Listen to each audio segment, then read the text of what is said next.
ગોધરા શહેરના TV station વિસ્તારમાં રમતગમત દ્વારા ભાઈચારો વધારવાના હેતુથી કોમી એકતા ક્રિકેટ ટુર્નામેન્ટનું ભવ્ય આયોજન કરવામાં આવ્યું હતું।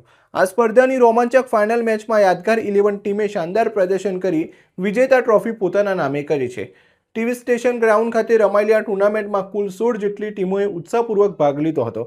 અનેક રસાકસીભરી મેચો બાદ ટુર્નામેન્ટની ફાઇનલ મેચ યાદગાર 11 અને માસૂમ 11 વચ્ચે રમાઈ હતી।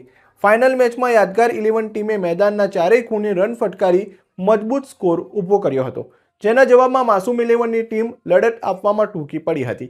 અંતે યાદગાર 11 ટીમે 54 રનથી શાનદાર વિજય મેળવી ટુર્નામેન્ટની ટ્રોફી પર પોતાનો કબજો જમાવ્યો હતો। આ ટુર્નામેન્ટ માત્ર રમત પૂરતી સીમિત ન રહેતા શહેરમાં શાંતિ અને કોમી એકતાનો સંદેશ ફેલાવવામાં સફળ રહી હતી। વિજેતા ટીમને ટ્રોફી અને ઇનામ આપી સન્માનિત કરવામાં આવી હતી, જ્યારે રમત પ્રેમીઓએ બંને ટીમોના ખેલાડીઓને વધાવી લીધા હતા।